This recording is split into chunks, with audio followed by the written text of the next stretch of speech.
Hello everybody, I hope you're having a good day. We're going to have a lesson that's titled Phony Christians, or also known as Imitation Christians. And so, several years ago, I was listening to a talk show host who's well known for left-leaning ideology, went on a rant about so-called Christians who oppose the health care program that is now law, and otherwise known as Obamacare. But anyway, he said that getting rid of the law will cause children to die, and as a result, children of God will die. And of course, this caused a controversy, and many of the people who call themselves Christians responded in many ways. Of course, that's what happens when someone gets on a public radio. They say something, and some people get offended. And so it does that. But before we take offense to such language, we need to evaluate what this person said and come to the realization that there are many phony Christians in the world today. See, a phony is someone who or something that is not real or genuine. It means fake or pretend.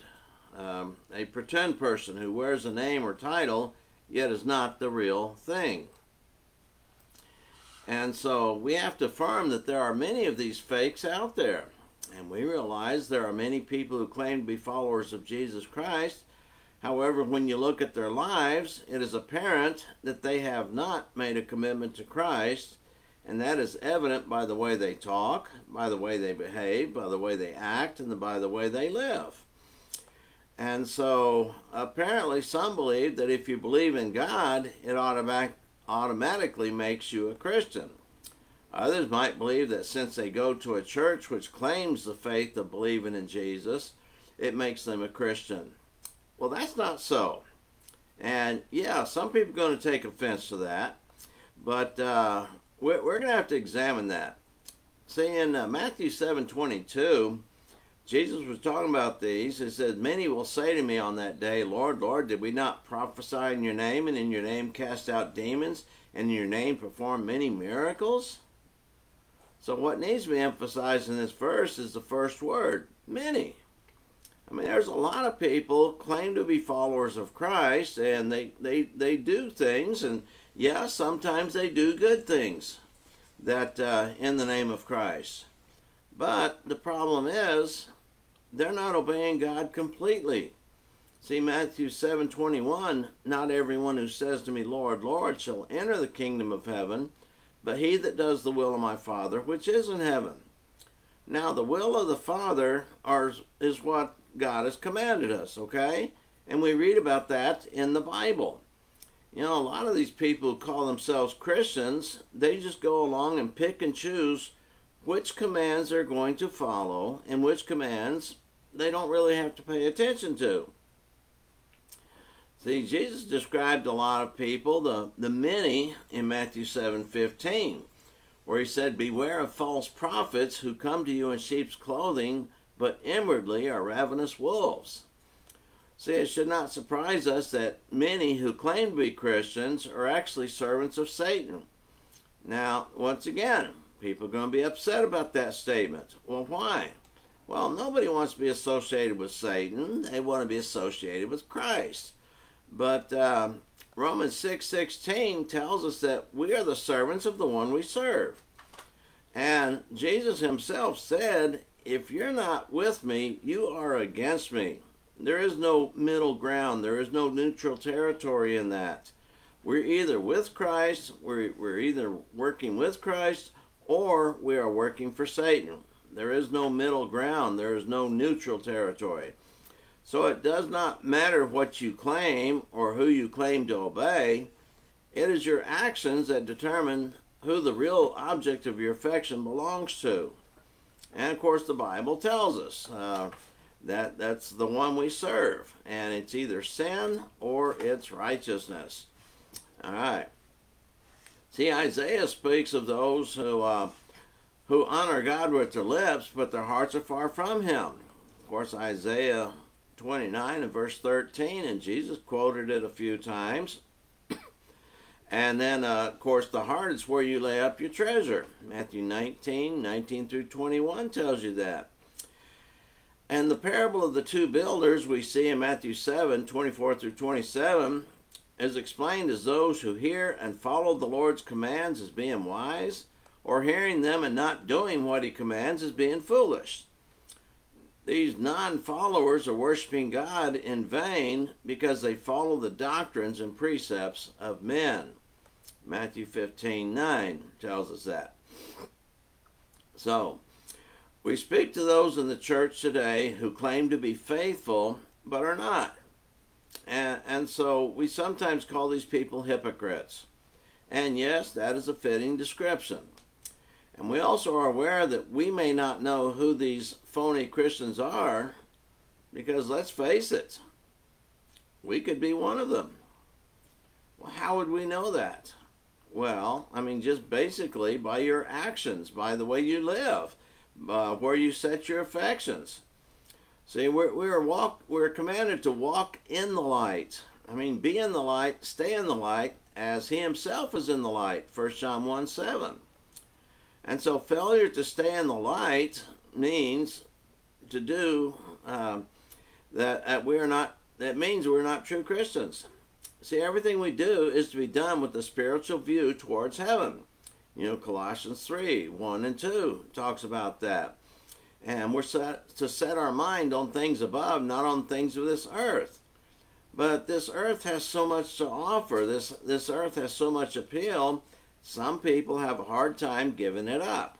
And sometimes they want to play that, straddle the fence type ideology. I don't want to give up the world, but I know I should be serving Christ. Now, honestly, these people have to be the most miserable people on earth. When they know that the world has so much allure for them, has so much to offer them, and they know, oh, but Christ doesn't want me doing those things. And so they've got to be pretty miserable trying to decide, well, do I do it or do I not do it? Now, most of the time, the majority of the time, they're going to go ahead and do whatever they want to do. And then they'll try and either justify it, or that they'll plan on sinning and then asking forgiveness later. Oh, there's an easy one there. You know, Hebrews 10:26 ought to catch our attention. We ought to know that. You know, if we willfully sin, there no longer remains a sacrifice for sin. And that's pretty cut and dried. It's pretty self-explanatory. And you just have to sit down and look at that. If we choose to sin, knowing that it's wrong, and then thinking, well, we'll just ask forgiveness later, all right, there's a problem there. And we need to examine that verse very carefully, Hebrews 10:26. And so getting ourselves there and helping others is great. I mean, we've got to be looking towards heaven. Getting there and helping others get there as well. And that's what we need to do. Some people are just concerned about themselves and they don't care about others. And see, they're part of this group called Phony Christians. So when we fail to carry out our duty and the Great Commission, what we really do is join the ranks of phony Christians. Now you got to think about that stuff. And one final verse, James 4:17. He that knows the right thing to do and does not do it, to him it is sin. And what does sin do? It separates us from God. And so, if we don't carry out our duty to Christ and God, and in other words, our duty is to do what they said. And if we don't follow the Great Commission to teach others and get others to go to heaven, then we join the ranks of phony Christians. And you may think yourself, well, I'm a great Christian. I go to church all the time, and I don't drink, I don't swear, I don't do this or that. Well, okay. Kudos to you if you don't do those things.